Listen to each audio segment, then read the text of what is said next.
Ils sont partis avec le roi Joas. C'est aujourd'hui que vous allez comprendre l'image en réalité de la nation.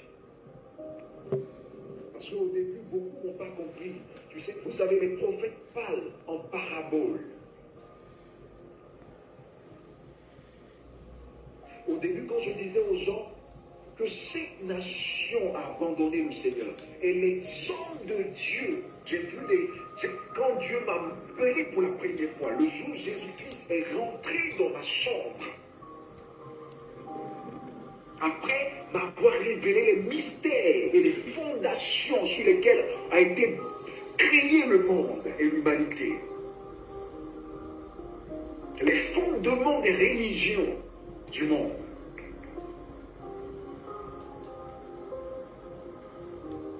m'a parlé de la nation. Mais je voyais, et je répète toujours cette révélation à chaque fois, c'est toujours pareil. Je ne change pas de mots, c'est le même langage, pour que vous sachiez que je ne me trompe pas dans ce que je dis. Je sais ce que j'ai vu. L'Église était endormie. Je dis, les leaders étaient endormis. Les églises, quel que soit le nom, étaient endormies. Je voyais les leaders étalés à terre avec les membres de l'église. Et les démons marchaient au milieu de la nation. C'est-à-dire, ils marchaient autour de tous ceux qui dormaient. J'ai vu l'église vide.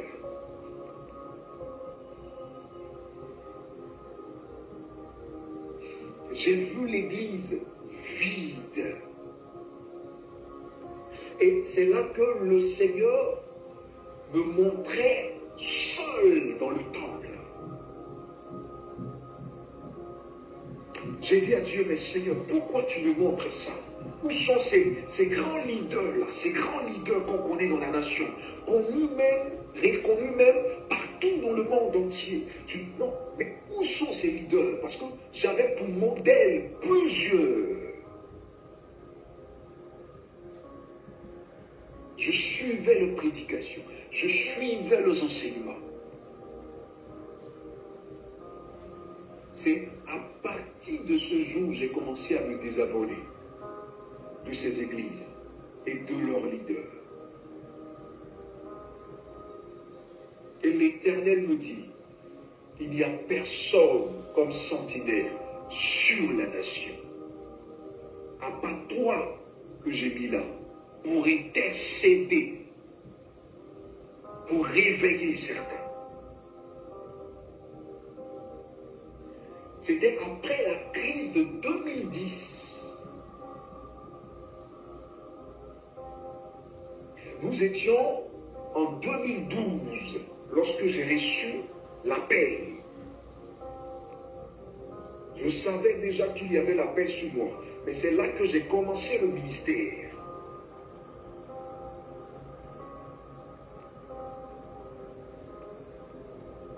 Et j'ai commencé à pleurer amèrement.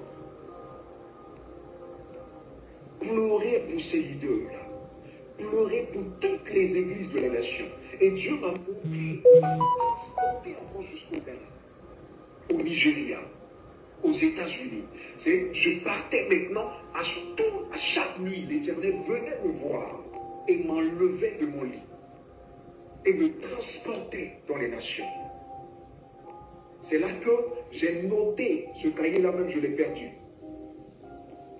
Je notais le pourcentage, l'Éternel me donnait le pourcentage des vrais chrétiens dans les nations.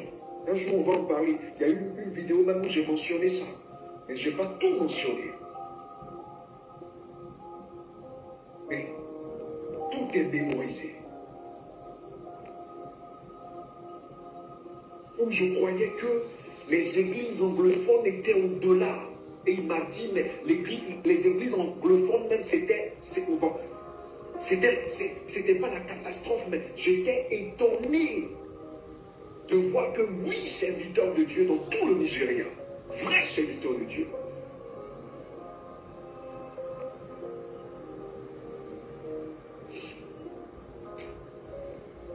Amusez-vous, dormez. Restez là, dormez, continuez à dormir. Alors, qu'est-ce qui s'est passé?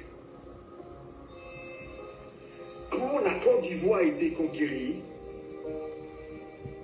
est-ce que vous comprenez? Quand la Côte d'Ivoire a été conquérie, les vases ont été transportés. Les vases ont été transportés. Le Seigneur ne dit pas quelques vases, il dit les vases. Parce que les vases étaient utilisés pour la purification des Juifs. Comme c'est mentionné dans le Nouveau Testament. Les 6 vases au cours de la noce où Jésus avait été invité. Donc le but de ces vases, c'était de purifier les sacrificateurs, de purifier la nation juive.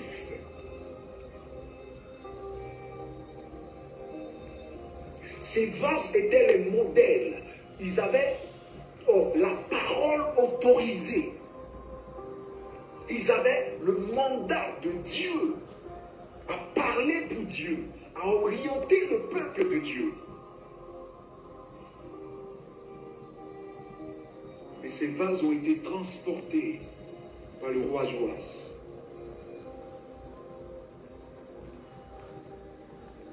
Ce qui veut dire il n'y avait plus de prophètes, plus de pasteurs, plus d'évangélistes, plus d'apôtres, plus de docteurs.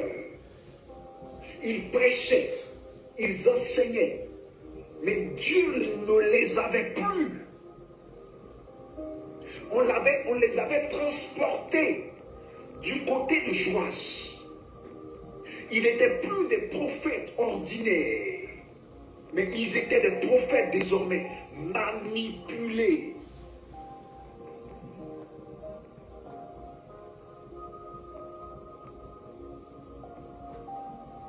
C'est pour cela que Dieu a mal. Donc ne venez pas montrer à Dieu comment il doit parler à son peuple. Non, les gens disent, non, Dieu mesure pas ce qu'il dit, il est Dieu. Toi, qui es Dieu pour contester contre Dieu? Il est celui qui nous a créés. Et il le dit dans sa parole.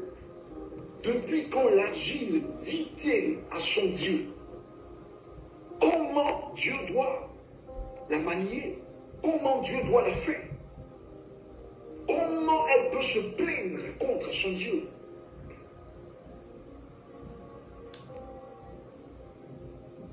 Quel homme parmi vous voit l'infidélité de son épouse et reste tranquille? Parce que l'Église est l'épouse de Christ. Vous-même commettez des meurtres à cause d'une infidélité. Commettez des gaffes à cause d'une infidélité. La colère prend le dessus sur vous à cause d'une infidélité. Mais pourquoi Dieu, lui, doit se contrôler? Non, oui, c'est des passages, il faut trouver le bon moment. Vous avez trouvé le bon moment pour pécher contre Dieu? Est-ce que vous avez trouvé le bon moment pour pécher contre l'Éternel?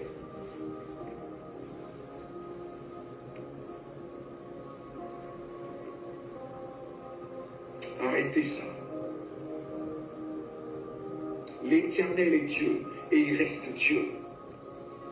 Et quand il parle, tous ces mots, toutes ces paroles sont pures et vérités. C'est cela, quand il parle, il dit toujours en vérité, en vérité. C'est-à-dire tout ce qui sortira n'est que vérité. Une vérité incontestée. Ces personnes savent ce qu'ils ont fait. Ces pères savent ce qu'ils ont fait. Dieu leur demande seulement de s'humilier et de lui demander pardon, de revenir à lui, qu'il ne se trompe pas de combat.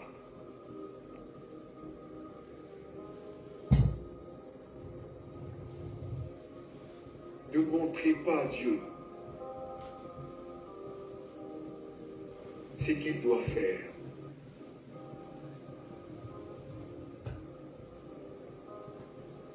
Ne faites pas comme ces sacrificateurs que l'Éternel a frappés, les sacrificateurs de David, qui voulaient orienter l'arche, qui voulaient aider Dieu dans son élan.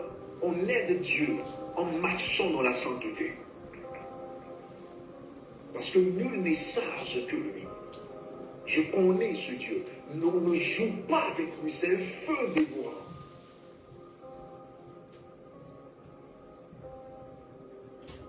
C'est un feu dévorant. Demandez à ce monsieur qui disait qu'il n'existait pas, cet Américain, surtout Canadien, qui disait que Dieu n'existait pas. Mais à cause de lui, l'Éternel a renversé la Titanic. Donc aujourd'hui, les gens font des films pour toucher la sensibilité des gens. Or, au fond, c'est à cause de cet homme que Dieu a renversé la Titanic. Et son corps n'a pas été retrouvé. Ne jouez pas avec Dieu. Il est lent à se mettre en colère. Mais quand il est en action, il ne joue pas. Voyez ce qui arrive à la Chine. Voyez ce qui arrive à la Chine. Et ce qui arrivera à la Russie. On ne joue pas avec Dieu. Les grandes nations tremblent devant lui. Ne jouez pas avec Dieu, car il est terrible. Quand sa colère s'enflamme, aucune personne ne peut l'arrêter. Même nous, les prophètes, nos supplications ne sont plus rien. J'ai vu des gens mourir devant moi. On leur disait de se repentir, n'ont pas écouté. Mourir, tu vois, une fille, une belle fille. Réponds-toi, car l'Éternel veut que tu te répandes. Elle dit, mais pourquoi, homme de Dieu, vos paroles sont dures? Je dis, c'est parce que l'Éternel t'aime qu'il est dur. L'Éternel a mal, parce qu'il t'a donné une destinée pour sauver des âmes. Et tu utilises cette vie pour vivre une vie d'impudicité.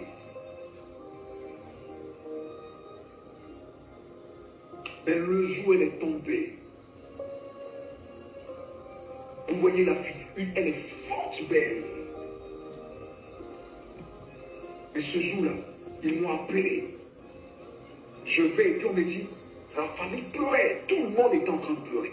Et elle-même n'avait plus de force. Elle allait bien, tout d'un coup, pouf, Dieu l'a paralysée.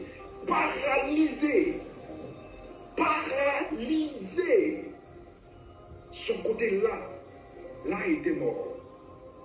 Sa main ne pouvait plus bouger.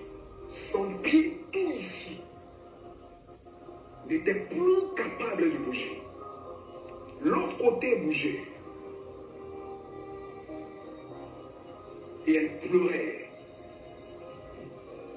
Prophète, priez pour moi. Demandez pardon à Dieu. Priez pour moi. Je lui ai dit, je prierai pour toi. Et à l'instant, l'Éternel m'a dit, si tu oses prier pour elle, tu verras ma colère. Car je lui ai dit, de par toi. Et elle a refusé de m'écouter. Tu ne prieras pas pour elle. Vous jouez avec Dieu. Tu ne prieras pas pour elle. Je voyais la fille vomir devant moi. Elle vomissait du sang. L'Éternel, le Dieu bon, qui pardonne nos péchés, qui pardonne 1000 fautes, qui pardonne 10 000 fautes. Le Dieu que j'ai connu, amour. Mais ce jour-là m'a montré, c'était un enseignement pour me montrer que moi-même, si j'endurcissais mon cœur face à ces paroles, cela pouvait m'arriver. Si je me détournais un jour de lui, cela pouvait m'arriver. Il est le péché, la Bible dit. Elle mourait devant moi. J'étais incapable de la sauver. Tous pleuraient. Sa famille pleurait. Je lui ai dit, le Seigneur me dit de ne pas prier pour toi, ma fille. Mes larmes coulaient. Mes larmes coulaient. Elle a commencé à chier sur elle. Elle a commencé à vomir du sang. Une belle fille qui était capable de prendre soin de son corps, qui était propre, qui aimait se laver à tout moment. À chaque fois qu'elle vient à l'église, toute propre. Mais ce jour-là, personne ne pouvait. Ses mains n'étaient plus en possession de se nettoyer elle-même. Elle pissait sur elle comme un enfant. Et elle est morte là, étalée devant moi. Vous vous rappelez, frère, jouer avec des hommes de Dieu, jouer avec tout le monde.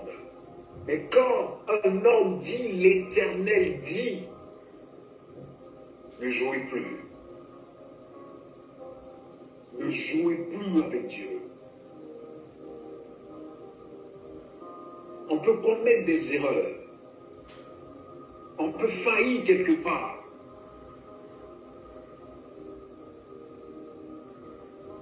On peut souvent blesser par nos langages parce qu'on est humain. On a des défauts. Mais ne jouez pas avec les poings de Dieu.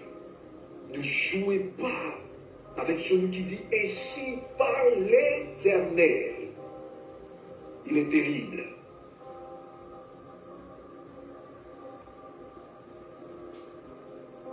Quelqu'un qui entend Dieu, qui voit Dieu, qui dit « J'ai vu le Seigneur ». Faites attention.